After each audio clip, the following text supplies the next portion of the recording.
Donc bonjour à tous. Je voudrais juste compléter, c'est que c'est vrai que j'ai une pratique architecturale, on va dire, plus classique, et que cette activité sur l'architecture éphémère c'est une pratique que l'on a du coup à côté de notre agence, et que vous verrez plus tard pourquoi, mais on souhaite que ce soit bien séparé. Donc je vais essayer d'introduire cette table ronde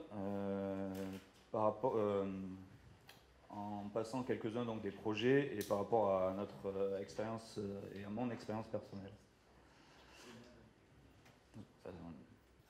Donc il y a quelques années, avec mes collaborateurs, on a souhaité créer un outil d'expérimentation qui s'appelle donc du coup l'atelier vecteur, qui va s'intéresser justement au projet éphémère, et qui nous permet d'expérimenter la fabrication du projet au travers de l'étude de la forme, de l'espace, du matériau et de la méthodologie. Donc cette expérimentation sont rendues possibles aujourd'hui uniquement dans le cadre d'installations éphémères in situ, ceci nous permettant de se libérer donc des contraintes de solidité dans le temps et de se libérer de la majorité des contraintes réglementaires. Afin de mener à bien nos expérimentations, nous avons établi plusieurs conditions de création et de fabrication du projet. Donc tout d'abord, l'utilisation du module de base simple et unique qui nous permet de revenir à l'essence même de la fabrication de la forme. Le matériau unique, qui lui qui est jusqu'à maintenant, vous le verrez, le bois, qui est un matériau facile d'emploi, putrescible, ce qui renforcera le côté justement éphémère de nos interventions. Et enfin, la conception-réalisation de la majorité de nos réalisations, qui va nous permettre de valider et réfuter sur site directement les hypothèses qu'on aura pu de conception qu'on aura pu édicter en amont. Donc je vais tenter de présenter rapidement la manière dont on essaie d'expérimenter au travers de quelques-unes de nos réalisations. Donc tout d'abord, l'expérimentation formelle et spatiale. Donc avec un premier projet qu'on a fait dans le cadre du Festival des Architectures Vives à Montpellier, qui se soustrait complètement des contraintes de solidité réglementaire, qui nous a permis de réaliser cet élément uniquement avec des tasseaux et d'élever les volumes sur une hauteur de 6 mètres. Il s'agissait là d'une double expérimentation. La première qui était la collaboration sur la conception à distance avec des artistes québécois. Et la seconde sur le questionnement de la relation intérieure-extérieure et du visible et de l'invisible.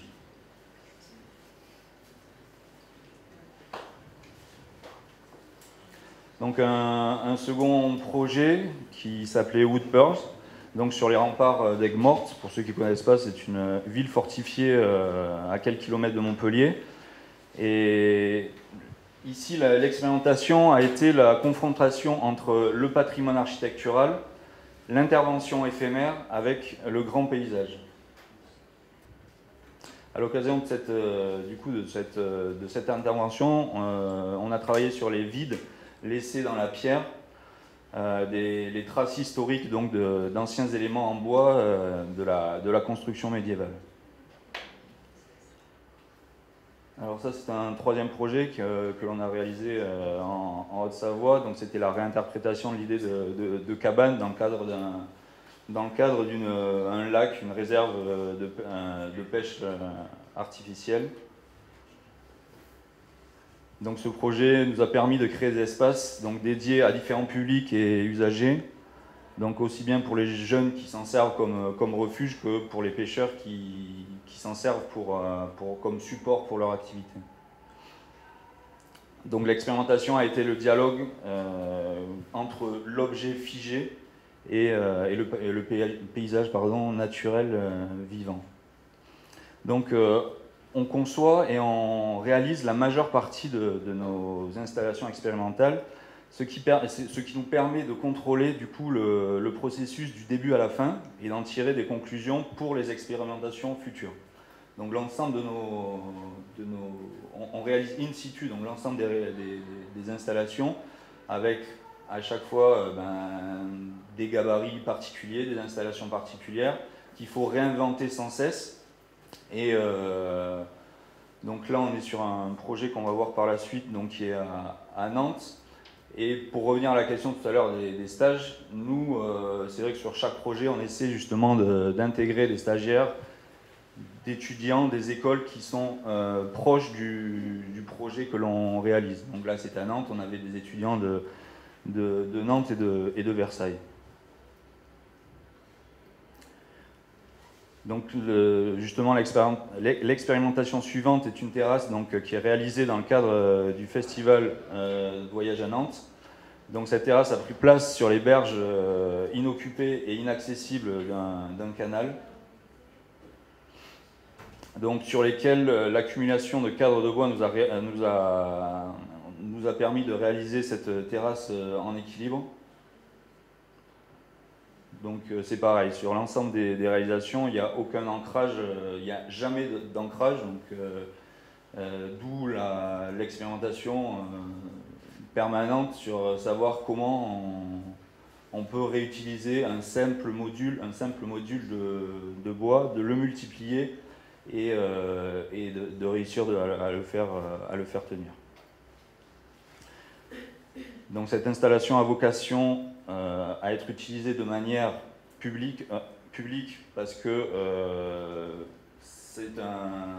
ça peut être utilisé comme belvédère et, sur le canal, et de manière privative parce que c'est une terrasse pour le restaurant et le bar et restaurant qui est juste à côté. C'était une réelle problématique parce que justement les problématiques d'accès en permanence sur le site ne sont pas les mêmes que si on pouvait fermer cette terrasse la nuit. Donc il a fallu trouver et jouer avec les contraintes justement réglementaires pour pouvoir éviter d'avoir à fermer le site la nuit.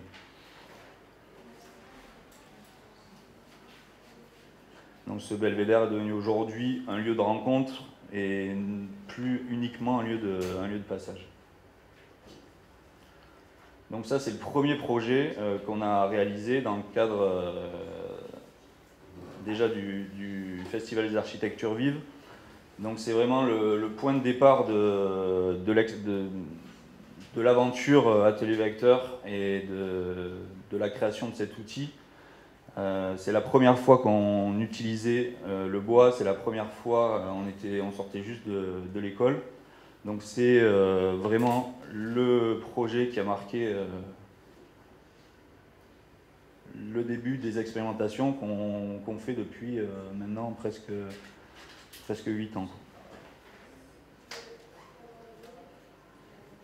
Donc on vient interroger ici le contraste entre un volume de bois posé donc, au milieu d'un environnement patrimonial minéral et le contraste donc, des courbes de l'intervention et la rectitude donc, de ce bâti existant.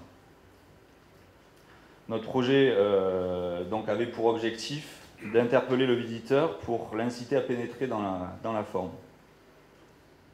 Dans notre pratique a pour objectif aujourd'hui de créer des expériences uniques pour les usagers, comme par exemple sur ce projet-là, donc réalisé dans le cadre du festival de Chaumont-sur-Loire, pour lequel il nous avait été demandé de proposer une installation inspirante pour le visiteur, afin qu'il puisse puiser donc, des idées et qu'il puisse le reproduire chez lui dans son jardin. Donc on a utilisé comme module la planche de palette, qui est si chère à nos étudiants aujourd'hui, et d'expérimenter les assemblages, les multiples assemblages et formes réalisables simplement.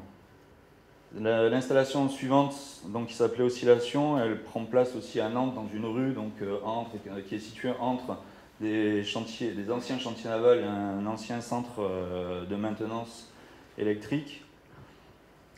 Donc cette intervention a permis à la fois de réaliser une protection de chantier, donc sur 150 mètres, pour un chantier de logement collectif, sur une durée de 2 ans, et une expérience nouvelle de déambulation sur le trottoir pour les usagers. Donc on a fait cette fois-ci évoluer les connaissances acquises lors des expérimentations précédentes, comme les techniques d'assemblage qui nous ont permis de nous engager sur une responsabilité de solidité de l'ouvrage pour une durée de 2 ans, chose que les BET à l'époque ne pouvaient pas justifier en l'état. Donc l'utilisation d'un matériau unique nous permet de se concentrer sur la forme, le volume et l'espace créés, et non pas sur l'esthétisme qui serait uniquement lié à un choix du matériau plutôt qu'à un autre. Donc au-delà de l'expérimentation formelle et constructive, on essaie aussi au travers de différentes installations d'expérimenter la méthodologie de fabrication d'un projet. Donc notamment sur un projet Blitz qui a été mené dans la ville de Québec en 2017. Donc l'idée était de rencontrer 2 artistes québécois, de mener une réflexion et de réaliser une œuvre en 7 jours. Donc ça c'est, on va dire, la première partie de l'expérimentation.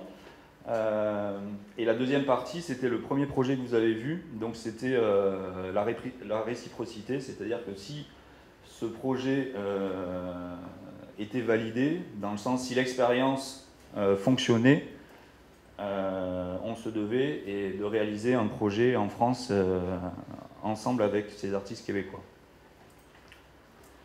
Donc le site, le thème et le budget ont été connus le jour de la rencontre. Et au-delà de l'œuvre construite, c'est surtout le processus de co-création qui est en urgence, qui a été mis en place dans cette expérimentation. Donc on réalise actuellement, et ça sera le dernier projet que je vais vous présenter, donc on réalise actuellement une expérimentation sur une période d'1 an, toujours à Aigues-Mortes, qui a été commandée par les stands des Monuments Nationaux.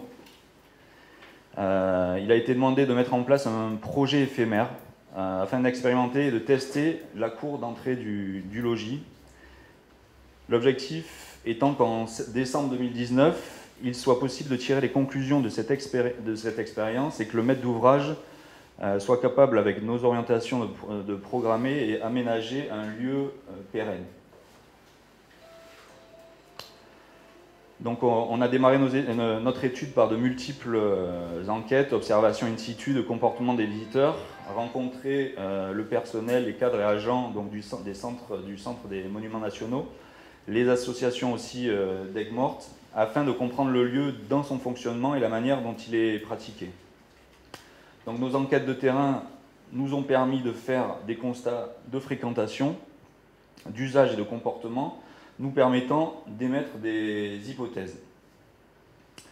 À la suite de ça, on a mis en place une série d'événements et d'interventions, comme la création d'un concours étudiant, l'organisation de différents workshops qu'on a pu voir là, avec des écoles de design, avec des collégiens d'Aigues-Mortes, pour essayer de valider nos différentes hypothèses.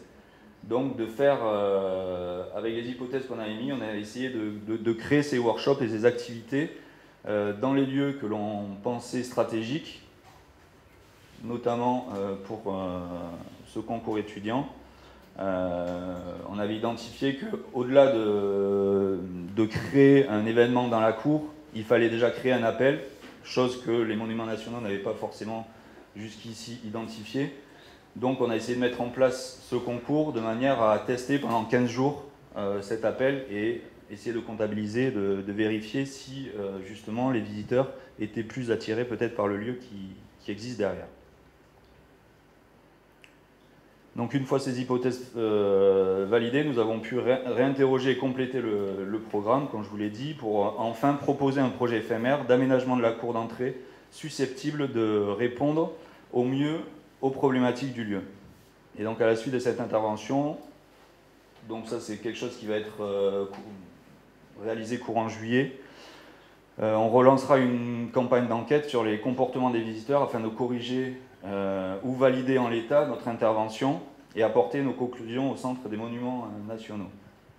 Donc voilà, aujourd'hui, l'ensemble de ces expérimentations nous permettent de se fabriquer une base de données sur la fabrication du projet, de la conception à la réalisation, et l'ensemble de ces informations récoltées lors des différentes réalisations vont nous permettre de nourrir les expérimentations futures. Voilà. Alors peut-être commencer par une première interrogation qui, pour revenir on a vu le titre de la table ronde, hein, qui est l'expérimentation outils de recherche. J'ai tendance à penser que c'est l'autre pendant de la recherche. C'est-à-dire que, pour paraphraser Picoin, qui résume l'architecture en deux questions, la question du pourquoi et du comment. Donc l'expérimentation, on est dans le comment. Et comment cette question-là d'expérimentation est plutôt un moteur, on va dire, pour la recherche, dans une vision beaucoup plus ascendante que celle qu'on appréhende très souvent, la descendante, c'est-à-dire qu'on fait de la recherche théorique fondamentale, et puis après on applique, et puis bon, ça marche, et puis après on corrige un petit peu. Mais l'expérimentation sur des intuitions, que ça va bien faire les architectes, peut être un formidable outil alors pas d'outil, mais de moteur de recherche. Alors peut-être citer un exemple réunionnais, hein, puisque c'est le seul que je connaisse bien. C'est ouvert dans les années 2000, on va dire de 2005 plus précisément à 2015. Hein, ce mouvement s'est un peu éteint. Une formidable époque, on va dire, d'expérimentation sur le projet, avec les inconvénients dont on a parlé tout à l'heure sur le temps de la recherche, effectivement, et le temps court du projet architectural. Suite à une prise de conscience, à peu près comme dans tout le monde entier, on va dire écologique, pour résumer la situation, et qui s'est un peu cristallisée sur comment dire, c'est comment concevoir un habitat au sens large, confortable pour les habitants et peu énergivore, et dans un climat tropical humide. Alors, il y avait bien un peu de littérature avant, parce que des gens du CSTB avaient travaillé dessus depuis les années 70, qui restait, on va dire, relativement vague. Enfin, c'est pas gentil, mais c'est avec le milieu tropical humide. Il faut bien comprendre que la variable humide compte beaucoup quand on parle en termes de climat. Et donc, des architectes qui étaient on va dire, pionniers sur ce sujet-là à La Réunion ont expérimenté, pour certains, sur leur propre denier, hein, donc sur des bâtiments aussi variés que l'habitation, de l'équipement. Alors l'habitation, c'est assez facile à faire, mais alors, j'ai oublié de dire, c'est surtout cristallisé à nouveau sur la ventilation naturelle. C'est-à-dire que si on veut faire ça vous le savez sûrement, mais et c'est avec d'autant plus de force en milieu tropical, si on veut faire des logements peu énergivores, donc se dispenser de la climatisation, il faut absolument la ventilation naturelle. Donc sur la question un peu pointue, la ventilation naturelle, des architectes ont expérimenté sur leurs propres intuitions. Donc je disais en payant en sortant de l'argent de leur poche, en mettant, par exemple, à titre d'anecdote, certains archis ont loué une piste d'aérodrome, un 4x4 puissant, et puis par exemple pour la mise en place de girouettes Venturi, on roulait à différentes vitesses, etc. Donc il fallait effectivement que ces gens-là soient une intuition, ils soient intimement convaincus que ça valait le coup. Voilà. Après, les effets qu'on a pu voir se mettre en place très vite, bon, c'était la réévaluation des premiers écrits, on va dire, sur la ventilation naturelle, avec on s'est aperçu que les modèles numériques déjà ne fonctionnaient plus très bien, donc il a fallu en même temps réévaluer des modèles. Il a fallu aussi, on s'est rendu compte, c'était assez peu présent dans la littérature, ça paraît comme une évidence aujourd'hui, mais l'effet de l'environnement, donc des masques, etc., donc était assez peu renseigné. Et puis d'autres effets, sur l'aspect nourrir la recherche. qui était, plus théorique bien sûr, et qui était effectivement à l'école par exemple d'architecture, ça a été le motif, les objets ainsi créés, architecturaux, servent aujourd'hui de base de travail. On sait aussi qu'il y a les laboratoires locaux qui sont très demandeurs d'expérimentation, parce qu'il faut qu'ils alimentent aussi leurs recherches et qu'il faut qu'ils aient des objets d'études.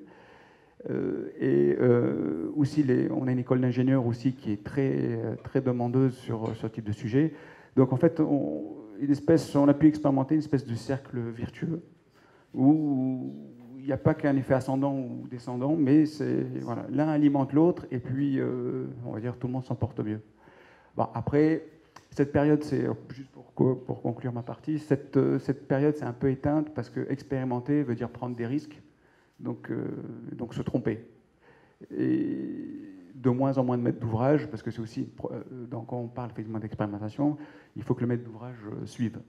Donc, parce que se tromper, c'est quand même, pour notre partie, si on se trompe sur des choses anodines, c'est pas très grave, mais après, donc on a des habitants, donc les maîtres d'ouvrage sont de plus en plus frileux à expérimenter à nouveau, et on a eu cette ouverture-là qui a été assez formidable. Voilà, donc, l'expérimentation nourrit la recherche. C'est vrai que dans la pratique, on a un peu tous d'architectes, on va dire, plus conventionnels, c'est vrai que cette expérimentation est peut-être plus difficile à mettre en place, alors que là on parle d'éléments beaucoup plus légers, beaucoup plus, où l'expérimentation effectivement est peut-être beaucoup plus facile à mettre en place et beaucoup moins onéreuse aussi. On parlait tout à l'heure de financement, la complexité de trouver justement ces financements. Pour le coup, on n'a pas souvent ce genre de problème, nous, mis à part le dernier projet que j'ai pu présenter justement. Et là, on revient sur l'aspect temporel de l'expérimentation ou de la recherche, c'est la première fois qu'on nous demande une expérimentation sur une durée beaucoup plus longue. Parce qu'effectivement, ces installations éphémères, à l'opposé de tout ce qu'on a pu écouter à la table ronde précédente, ce sont des éléments qui sont fabriqués très très rapidement. C'est-à-dire que la conception doit être faite en un jour, la réalisation c'est une semaine, c'est quelque chose qui va très très vite. Alors là, on est sur une temporalité beaucoup plus longue, et ce qui nous permet d'interroger peut-être des éléments beaucoup plus profonds, et on se rapproche finalement beaucoup plus du schéma classique de la fabrication d'un projet que l'on a pu décrire précédemment. Donc c'est vrai que c'est facilité sur l'architecture ou les installations éphémères, mais c'est vrai qu'on peut commencer à tirer certaines conclusions qu'on pourrait peut-être essayer d'appliquer sur l'architecture peut-être pérenne. Il y a un autre aspect aussi qu'on a pu constater, c'est que comment on est rentré par une voie un peu ténue, comme ça, très étroite, sur la ventilation naturelle, ça a permis de questionner plein d'autres domaines, notamment qui nous concernent plus directement sur la forme architecturale liée à la ventilation naturelle. On sait qu'au-delà de certaines épaisseurs, ça ne marche plus très bien, donc il faut créer des puits dépressionnaires qui ne sont pas sans impact sur l'architecture, sur l'organisation spatiale. Ça a aussi posé des questions dans le champ des sciences sociales. Donc on a des bâtiments très poreux, nécessairement, et donc ça réinterroge, on va dire, des modes d'habiter un peu plus ancestraux qui ont un peu disparu sous un modèle imposé, on va dire. Voilà, ça interroge plein d'autres... la physique du bâtiment, bien sûr, ça énormément. Voilà, d'un sujet très, très petit, on peut réouvrir à nouveau grâce à l'expérimentation.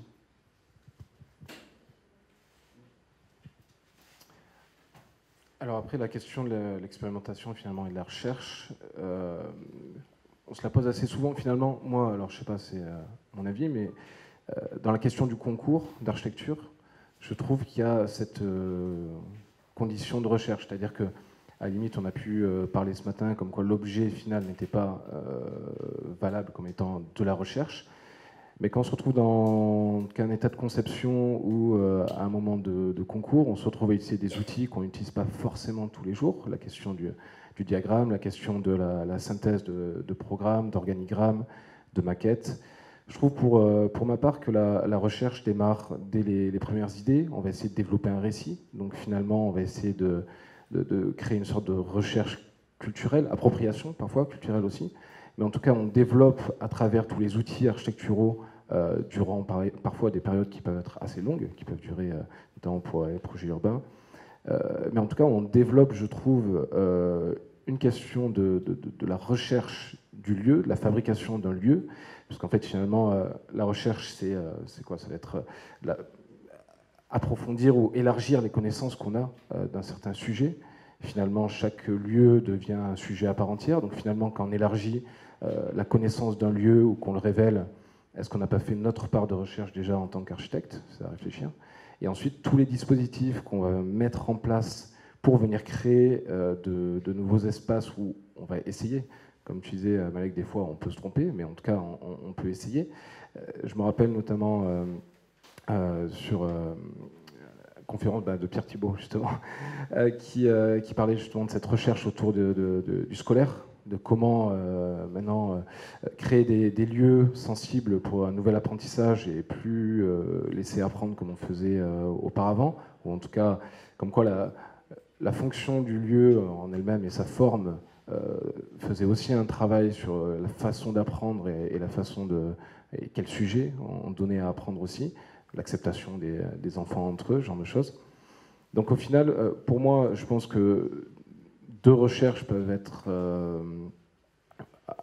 assez justifiées, je dirais, en architecture, celle du concours et de la pensée, du récit qui est fait, de voir les connaissances qu'on peut en extraire, et celle peut-être après de l'expérimentation du bâtiment, parce que peut-être que le bâtiment en lui-même n'est pas un objet de recherche, mais est-ce que finalement l'analyse et les nouveaux usages qui vont être créés ou la modification à un point donné d'habitudes sociales ou la création de nouveaux événements n'est pas en fait finalement là aussi un outil de recherche. Finalement, c'est peut-être pas le bâtiment physique en lui-même, mais plutôt ce qui va créer et ce qu'on peut en retirer, qui va apporter en fait cette expérimentation, cette recherche. Et on peut appeler, peut-être Brice nous parle de la périphérie aussi, mais ça peut des lieux urbains, parce que là aussi ça s'y applique, et c'est peut-être quelque chose d'un peu plus grand que ce qu'on pense.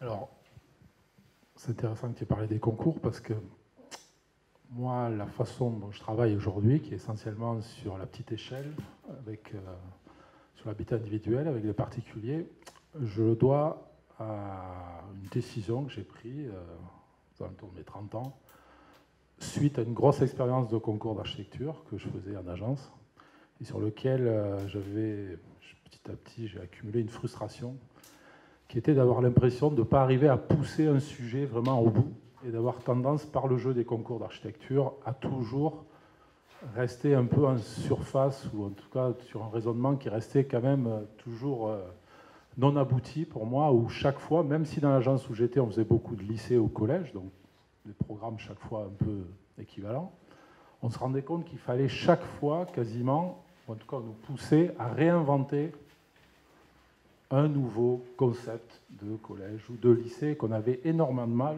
à mutualiser les recherches qu'on avait faites sur le concours précédent. Et quand on basculait d'une commune à une autre, d'une région à une autre, c'était très difficile de considérer qu'on allait pousser une idée qu'on avait eue sur un premier projet, sur un autre concours, quoi. Et ça, à force, ça m'a beaucoup gêné. Donc moi, je m'intéressais beaucoup au périurbain, au tissu périurbain dans les années 80. Et donc, je me suis rendu compte que ça allait être très difficile pour moi de travailler sur ce sujet-là par le biais des concours. Et j'ai décidé donc un jour, j'ai pris une décision assez radicale, d'arrêter de faire des concours. Donc je suis parti de l'agence dans laquelle je travaillais pour aller travailler finalement sur la thématique qui me plaisait au niveau du périurbain. Mais du coup, à partir du moment où je travaillais plus sur les concours, donc qui est un travail où on travaille plutôt sur la thématique, moi ce qui m'a intéressé du coup, c'est d'aller travailler avec les gens sur le terrain et d'avoir une pratique d'architecture où j'avais bien plus l'impression de travailler pour, parmi et avec le sujet qui m'intéressait. Et finalement, c'est un peu comme si j'avais décidé d'engager un travail de recherche, mais sur le très long terme, c'est-à-dire qui était ma vie d'architecte, et de considérer que j'allais faire mon métier de ce travail sur la petite échelle. Donc, on a monté une agence, on a inventé des nouveaux outils, des nouvelles méthodes pour pouvoir travailler sur cette petite échelle. On était très seuls en tant qu'archi à faire notre métier de ce travail-là. Et la notion d'expérimentation, elle est arrivée naturellement par le fait d'avoir une agence qui est nourrie quasiment au quotidien par le chantier. Parce que quand vous travaillez sur la petite échelle, tous les gens qui viennent vous voir, sur, on va dire, 10 clients, vous allez faire 8 réalisations. C'est-à-dire qu'il y a très peu de déchets entre le travail de conception et la réalisation. À la différence d'une agence d'architecture, où je m'étais rendu compte que pour gagner un concours, on en faisait 15, et que ce qui me manquait énormément, moi, c'était le retour d'expérience du chantier sur la conception. Et qu'il y avait une coupure nette entre l'équipe de conception, qui entretenait finalement un travail de création, mais dans un univers qui était finalement assez virtuel, puisque on travaillait sur des référents qui n'étaient pas les référents de la construction, qui étaient souvent des référents de concepts ou d'idées qu'on nourrissait à travers le concours. Et quand on gagnait un concours d'architecture, le projet basculait souvent sur une autre équipe, qui était une équipe de réalisation, de maître d'œuvre ou autre, sans qu'on ait vraiment de retour sur ce qui allait se passer après. Alors moi, j'ai eu la chance, avec Jacques Brion, d'avoir une expérience. C'est que l'agence dans laquelle j'étais nous ont fait faire un chantier. C'était leur premier lycée. On n'avait jamais fait de chantier. On s'est retrouvés à suivre un chantier alors qu'on était encore étudiants. Donc là, j'ai découvert réellement l'envers du décor. Et il y a eu la continuité vraiment du projet jusqu'au bout. Et c'est ce qui m'a poussé à considérer que si je voulais m'épanouir en tant qu'architecte, il fallait que j'ai cette notion d'expérimentation au quotidien qui soit présente pour nourrir mon travail de conception. Et à partir de là, ce qui m'a beaucoup intéressé, et qui m'intéresse toujours, c'est de voir comment le travail de maîtrise d'œuvre, on va dire, sur le chantier, nourrit au quotidien le travail de recherche, que ce soit en termes de conception ou en termes de pratique du métier, la façon dont on travaille avec un client en particulier, une entreprise, et de faire évoluer en permanence la façon dont on peut être amené à envisager un projet d'architecture. Donc là, moi, j'ai vraiment l'impression de baigner au quotidien dans un travail de recherche par l'expérimentation, parce qu'on parle beaucoup de projets autour de méthodes participatives ou collaboratives actuellement, depuis quelques années. Moi, je dis souvent aux architectes, la pratique collaborative, elle existe depuis la nuit des temps, c'est le métier d'architecte, c'est quand vous faites votre projet avec votre client, vous fabriquez avec lui, il est là en permanence, vous êtes en permanence obligé d'expliquer pourquoi vous faites ça, pour quelles raisons, combien ça coûte, comment vous allez le faire, avec qui vous allez le faire. Donc la participation des intervenants extérieurs, elle est constante dans ces cas-là. Et à partir de là, alors aujourd'hui, j'ai 52 ans, donc l'idée c'était de savoir si ça avait du sens de s'engager dans une thèse actuellement, suite au travail que j'ai fait depuis 25-30 ans. Et c'est vrai que moi, ce qui me gêne le plus à l'école d'archi aujourd'hui, dans cette logique de la recherche, c'est le format universitaire de la recherche et d'arriver à faire entrer notre pratique du métier dans le format universitaire, qui va être une thèse qui a ses codes, qui a ses références, son timing. Et aujourd'hui, je me pose beaucoup de questions à ce niveau-là, de savoir si c'est réellement adapté, s'il ne faut pas, si notre rôle en tant qu'enseignant dans les écoles d'archi, c'est pas de faire évoluer ce modèle-là vers quelque chose qui... Moi, j'ai vécu la bascule entre la réforme avant et après par rapport au fait qu'on soit sur le modèle universitaire actuellement dans les écoles d'archi, et j'ai vu quand même la différence, et je trouvais qu'on avait bien plus de liberté quand même sur le modèle d'avant qu'actuellement, pour pouvoir expérimenter comme ça pendant nos études, faire moult expériences autour de l'enseignement. Aujourd'hui, c'est bien plus cadré, c'est bien plus difficile pour les étudiants d'aller acquérir des expériences comme ça autres et surtout autour de cette notion de construire et de faire, et d'avoir une pratique expérimentale autour de la fabrication. Et ça, aujourd'hui, c'est un gros problème au sein des écoles d'archi. Il y a une coupure nette quand même entre la discipline d'architecture et l'apprentissage du métier d'architecture.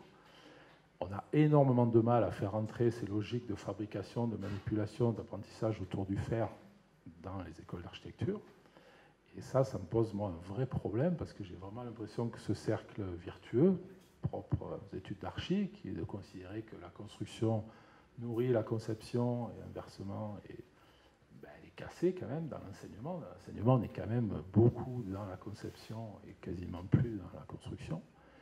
Et j'ai l'impression que la profession l'assume actuellement en considérant qu'une partie du travail va être réalisée par des sociétés de maîtrise d'œuvre d'exécution ou autres qui vont assumer une partie de ce qu'on ne veut plus faire ou qu'on a. Enfin, je sais pas, qu'on veut. Donc aujourd'hui, moi je pense qu'il y a un vrai travail qui a du sens autour de l'expérimentation et la recherche, mais qu'aujourd'hui c'est très difficile quand même de faire exister ça au sein de l'université, en tout cas des écoles d'architecture, parce que cette pratique elle est difficile à mettre en place au niveau de la pédagogie actuellement.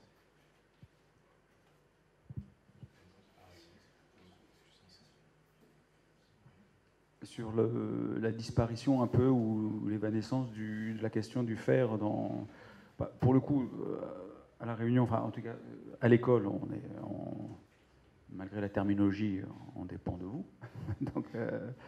donc ça ne change pas grand-chose. Mais effectivement, c'est un peu la question que peut-être que tu poses ici. C'est un peu l'enjeu aussi du HitLab et une question que se pose le ministère sur comment on peut faire aujourd'hui, que tu parles d'adapter le modèle académique. C'est déjà la recherche par le projet, vous nous le confirmerez, ça, je pense, ça hérisse le poil de pas mal de personnes. J'ai pu écouter une conférence de Cohen au Collège de France en 2015 et devant un parterre de chercheurs, et cette question était relativement sensible, et la recherche par le projet reste encore effectivement, et c'est encore une fois l'objet aussi du HitLab, à inventer.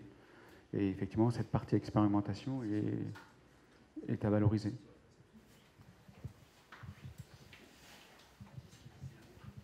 Oui, sur la recherche par le projet, on est un peu en balbutiement. Je pense que vous savez que l'école de Versailles est en train de travailler sur un doctorat par le projet quand même, notamment avec l'école d'art de Cergy-Pontoise. Donc ça rejoint, la recherche par le projet rejoint la question de la recherche-création en fait, qu'on abordera peut-être demain aussi avec les témoignages de la personne qui vient du Québec. Aujourd'hui, les chercheurs se sont depuis 15 ans, la recherche en architecture s'est adossée à de la recherche académique et sur les disciplines universitaires. Et comme vous évoquiez ce matin la question de la recherche et de la spécificité de la recherche en architecture, une des spécificités, ça serait de développer de la recherche par le projet. Donc tout est à faire, mais je pense que les deux peuvent cohabiter, c'est-à-dire la recherche académique d'un côté et la question de la recherche-création, qu'on pourrait appeler recherche-création. Par contre, il faut en définir les contours, le contenu, les exigences scientifiques. Le ministère de la Culture, évidemment, est intéressé par cette démarche, d'autant qu'il y a aussi un rapprochement des écoles d'art et des écoles d'architecture, et les écoles d'art sont en train de s'interroger sur qu'est-ce que la recherche dans le domaine de la création, justement. Donc tout ça est quand même quelque chose qui peut faire l'objet, à mon avis, d'une réflexion, mais qui prendra du temps. Et il faudrait éviter d'opposer recherche académique et recherche-création. Ça serait bien.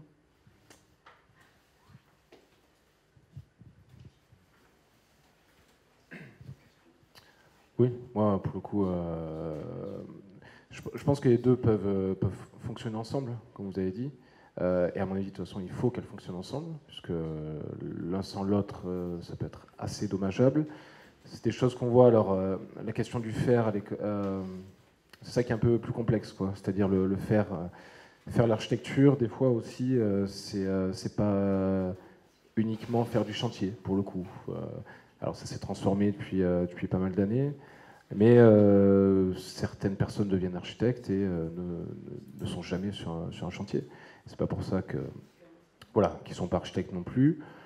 Donc ça veut dire qu'il y a vraiment... Je pense que ce qui est assez compliqué, c'est la pluralité de possibilités qu'on a d'exercer le métier d'architecte, en somme. Donc chacun, pour le coup, peut avoir une expérience différente et une expérimentation aussi très différente. Je pense que, par exemple, nous avons tous une expérimentation très différente de ce qu'est l'architecture, ou du métier en tout cas. Après, sur l'architecture en elle-même, on peut avoir des points d'accord et en fait des choses sur lesquelles on va pouvoir discuter ensemble. Et encore, c'est pas dit qu'on ait la même façon de le réaliser au final. Donc c'est vrai que sur la question de cette recherche en architecture, je pense que le cadre à définir, pour l'instant, ressemble un peu plus à des limites, c'est-à-dire a priori savoir à quel moment on peut faire rentrer cette pratique ou cette façon de faire de l'architecture dans un cadre de recherche et ensuite réussir à trouver la façon de définir un peu mieux les exigences par rapport à ces attendus-là. Mais à mon avis, ce qui est assez intéressant, finalement, de toute façon, avec l'architecture, c'est que normalement, le rendu final est tout de même physique, appréhendable. L'architecture est faite pour être utilisée, pour être vécue. Donc de toute façon, on recherche toujours des espaces à habiter, habitables. Et à mon avis, c'est là-dessus aussi qu'il y a une certaine diversité, puisque on peut réussir à penser la recherche dans la façon de créer l'objet, et on peut aussi penser la recherche dans la façon de l'utiliser après, dans ce qu'on met en place pour l'utiliser. Donc je pense qu'il y a une certaine dualité là aussi, mais qui peut être multiple, hein. On peut avoir plusieurs façons de le faire. Et je trouve ça assez intéressant à développer finalement à travers la recherche, pour le coup. Juste un mot pour compléter ça. C'est vrai que il y a une multitude de façons d'exercer, de pratiquer le métier d'architecte, de la même manière qu'il y a plusieurs manières de faire de la recherche. Et est-ce que cette recherche-là, il faut la mettre dans une case, et est-ce qu'il faut définir des limites de qu'est-ce qu'est la recherche en architecture, ou où doit-on commencer ou s'arrêter, dans le sens où on peut exercer et avoir une pratique très diversifiée. Peut-être que cette recherche doit aussi, ou la manière d'exercer la recherche doit aussi s'appliquer à la multitude de facettes qu'a la pratique de l'architecture, et s'adapter à cette pratique-là et au métier d'architecte.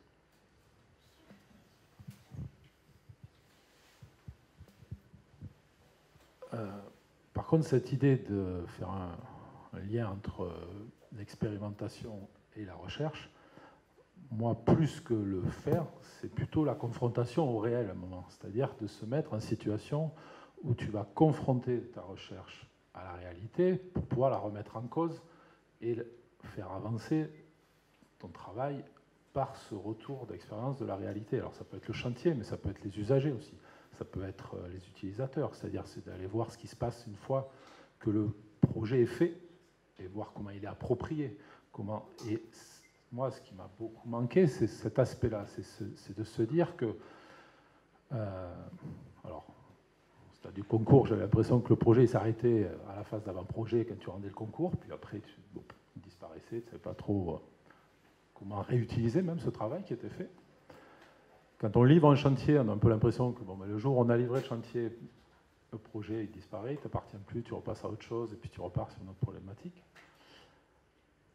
Alors moi, ce qui me plaît en maison, c'est que le projet, on a l'impression qu'il démarre à la livraison du chantier, parce qu'en plus, il y a une espèce de lien avec le client qui peut durer des années, où il va vous rappeler plusieurs années après parce qu'il y a un problème chez lui.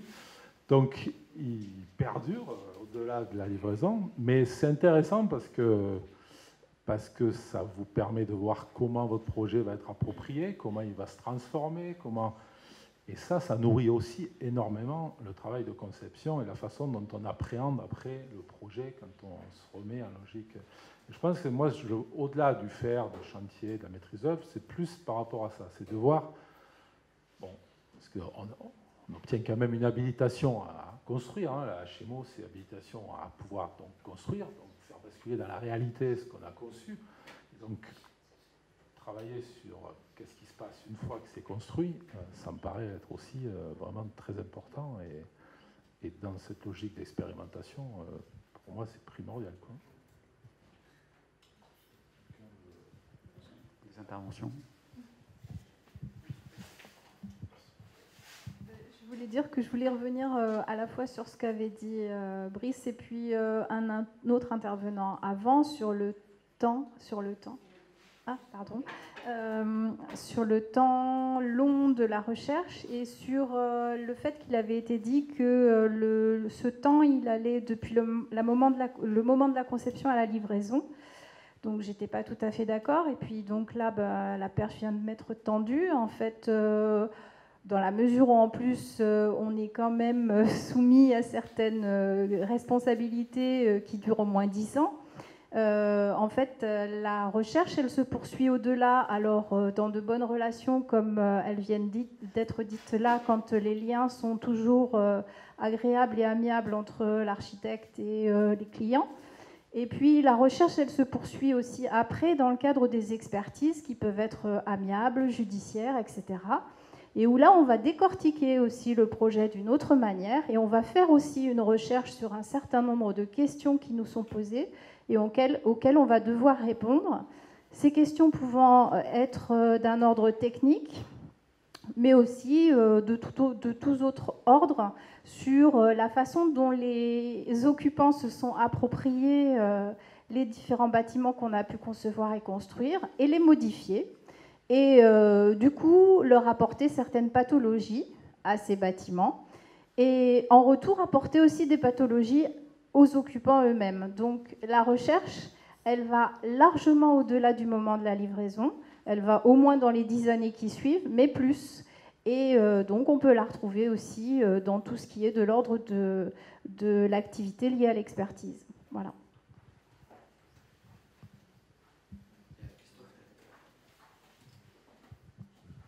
Merci vraiment pour ces exemples et ce travail là extrêmement puissant sur l'expérimentation. Moi, je me questionne sur... on va voter pour les élections européennes ce week-end.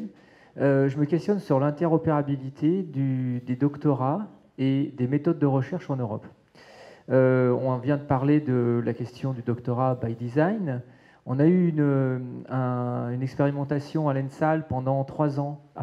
Pendant 3 ans avec l'école de Las Palmas, Vicente Miralav et son associé sur la question du doctorat by design. Ils sont venus à l'école en fait comme enseignants invités pour développer la méthode avec laquelle ils travaillent à Las Palmas depuis de nombreuses années sur le doctorat by design. Ce qui fait qu'on a pu avoir au niveau master la possibilité d'avoir au niveau du PFE, la mention recherche by text ou by design. Déjà, ça c'est le petit point qu'on a pu avoir. Donc les étudiants peuvent choisir entre les 2 approches. C'est une méthode scientifique qui a été développée. C'est une méthode qui ont travaillé avec de nombreuses universités, dont MIT, etc. Et donc, pour en revenir à la question européenne, puisqu'on a chacun des associations, des co-accréditations de diplômes, etc., avec différentes écoles européennes, je me pose la question de l'acceptation par nos pairs universitaires de ces questions de méthodologie de recherche qui sont pratiquées ailleurs en Europe. Je vous invite à aller lire des thèses de différentes écoles. Vous prenez des Technische Universität allemandes, vous prenez des EPF suisses, etc., qui travaillent sur ces questions, voire des Espagnols, peut-être Las Palmas. Et en fait, finalement, ce dont on parle aujourd'hui et cette question de méthode, c'est formidable ce que fait Versailles, mais aujourd'hui, c'est existant. Je veux dire, on a des collègues qui ont fait des doctorats dans différents pays européens et qui sont des doctorats par le projet. Et en quoi on n'arrive pas à avoir l'acceptation par nos pairs universitaires, dans le cas de nos co-accréditations, de ces méthodologies?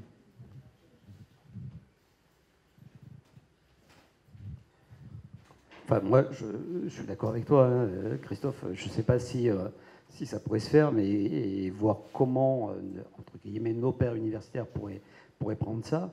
Mais je pense que c'est un problème universitaire, c'est pas notre problème. Enfin, c'est pas notre problème. Nous, c'est notre problème parce qu'on est capable de leur expliquer ce qu'on veut, quoi. Mais eux n'ont pas envie de l'entendre. Hein. Aujourd'hui, la question universitaire, il y a un blocage là-dessus, un véritable blocage. Après, il existe d'autres types de doctorats. Il y a des doctorats européens qui, eux, sont codifiés. Je crois que Manuel est là et je crois qu'il a un doctorat européen. Il pourra nous en parler, peut-être demain.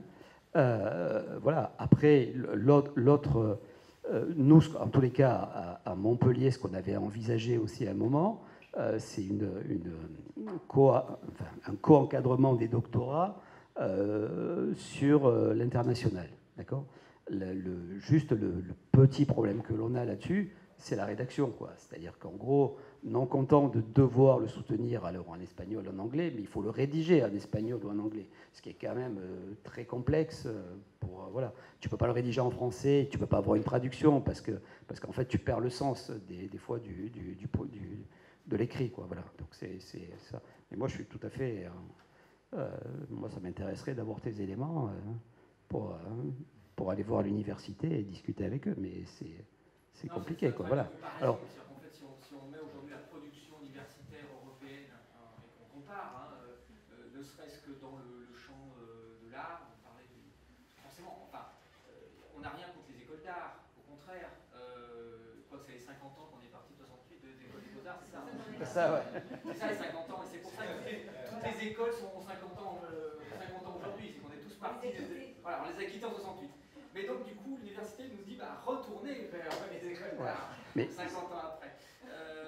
Non, ça questionne vraiment. Et de l'art, alors, j'ai aucune critique contre l'habilitation à la direction de recherche, mais on a même des problèmes dans nos jurys sur cette question d'habilitation à la direction de recherche qui n'existe pas dans d'autres pays. Ah. Et donc, quand vous avez aujourd'hui, je ne sais pas son nom, mais vous avez des éminents collègues de différents pays européens, ils arrivent en France pour un jury de thèse, et on lui dit mais vous n'avez pas la HDR. Alors moi ça m'intéresserait parce que peut-être que nous, avec HitLab et en étant rattaché à l'école doctorale 544 à Perpignan, eux qui sont transfrontaliers finalement, peut-être que là on pourrait peut-être faire quelque chose avec eux, quoi. Alors ça sera toujours difficile pour nous sur Montpellier, parce que Montpellier c'est une grosse machine, et puis bon, les problèmes d'université et des fusions des universités sont très complexes à Montpellier, comme à Lyon et comme j'imagine partout ailleurs, mais peut-être que sur Perpignan, on pourrait peut-être regarder ça, quoi. Oui, et juste par rapport à ça, je voudrais aussi compléter ce que tu dis. C'est vrai que, et par rapport à ce que tu disais également d'aller à l'étranger, nous, effectivement, Manuel Gaossa est là, et en tant que directeur des doctorats à Gênes, en fait, il a ouvert une section particulière qui est une section internationale qui permet à des étudiants étrangers de venir soutenir des doctorats, mais dans un dispositif particulier. Alors, ce que tu disais, la HDR, effectivement, c'est très franco-français, parce que, par exemple, moi, ici, en France, je n'ai qu'un doctorat, je ne peux pas encadrer. Par contre, j'ai intégré leur école doctorale et je suis habilitée à encadrer des doctorats en Italie. Et d'ailleurs, ce qu'on a fait, c'est qu'on avait, parce que leur dispositif et la dimension du projet est bien plus présente dans les doctorats portés et encadrés par Manuel à Gênes. Et aujourd'hui, on s'est retrouvé avec des jeunes diplômés qui voulaient s'engager dans ce type de doctorat. Impossible de trouver un HDR en France qui voulait les encadrer et qui voulait également, l'école doctorale voulait les inscrire. Ben, on a une de nos anciennes étudiantes, une jeune architecte, qui a postulé à Gênes. Alors elle, pour le coup, elle est très européenne. Elle vit à Copenhague, elle travaille chez Kobe. Elle suit son doctorat avec Manuel, co-encadré par moi-même.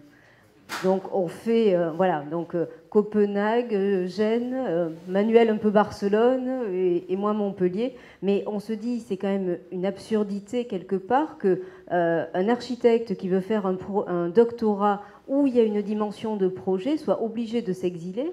Elle est obligée de la rédiger en anglais, donc c'est la force de ce qu'a créé Manuel à Gênes, c'est qu'il y a au moins la langue unique de l'anglais qui est plus simple des fois que l'italien ou d'autres, et qui permet en tous les cas pour nos étudiants, mais on se rend compte qu'on est en train de devenir un peu européen, donc c'est peut-être nous qui allons faire l'Europe, on va dire. En tous les cas, on en a fait un morceau dans ce cadre-là, mais néanmoins, on se dit, mais enfin voilà, on pourrait aussi porter cette force-là, et ce que disait Jacques est tout à fait vrai, en travaillant avec l'université de Perpignan, peut-être parce qu'à Perpignan, il y a une dimension plus ingénieure aussi. Les ingénieurs sont bien plus présents dans cette dynamique, et Régis Olives demain présentera ça aussi, et eux sont au contraire très favorables à ce genre de choses, avec des codes minimums, bien sûr, de production de connaissances, et c'est pas parce qu'on travaille par le projet qu'on ne produit pas de la connaissance, enfin au sens rédactionnel aussi de la chose, voilà, et au sens scientifique de la chose.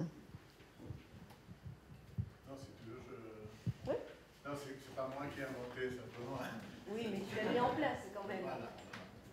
C'est une figure qui existe par le ministère, donc c'est pas moi qui ai inventé, parce que les doctorats sont des doctorats ministériels, et comme vous savez bien. Mais c'est vrai que c'était une figure qui ne se mettait pas en place, simplement, je sais pas, par tradition ou simplement par mégardise.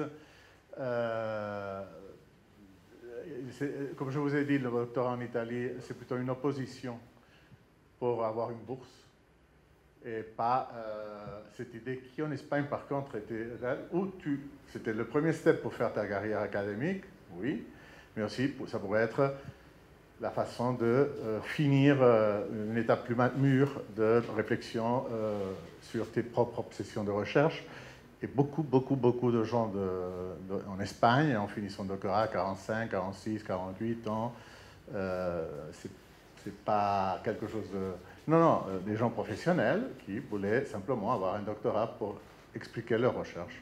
C'est parfaitement des gens qui maintenant sont en des chaires ou sont titulaires, mais qui avaient fini...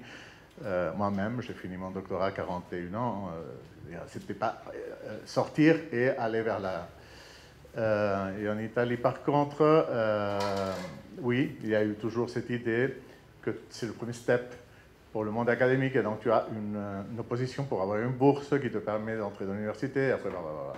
Et donc cette figure un peu internationale n'était pas très appliquée en général, et à Gênes, nous avons décidé de l'appliquer. De fait, il y a Montpellier, merci parce que vous avez été pionniers. Maintenant, il y a Uruguay aussi, il y a Barcelone, l'IAC. Et bon, nous continuons. C'est assez intéressant, c'est assez beau. C'est vrai qu'ils sont obligés, les gens, Marine par exemple, à venir 2 fois chaque année présenter leur recherche. Ils peuvent la faire à l'extérieur avec une co-direction extérieure, comme il l'a dit ici, ce qui est très bien, je crois. Il y a un cosmopolitisme aussi intéressant. L'intéressant, c'est ces 2 fois qu'ils viennent profiter pour voir des collègues, pour s'échanger, pour créer des échanges méthodologiques, ou des échanges, pourquoi pas, culturels et aussi de ville. Et moi, j'ai toujours trouvé ça très intéressant, parce qu'en Italie, c'est difficile, parce que c'est une opposition.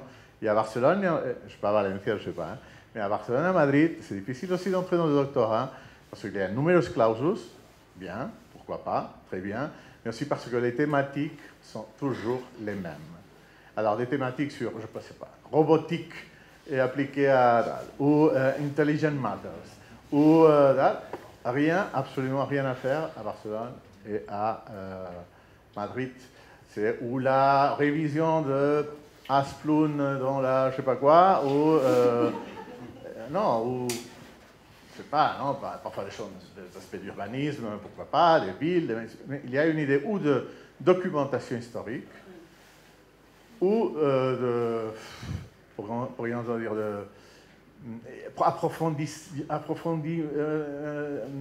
approfondissation très marquée sur un aspect spécial, non? Mais pas de la prospective vraiment, pas de l'anticipation, et surtout peu d'expérimentation appliquée aussi.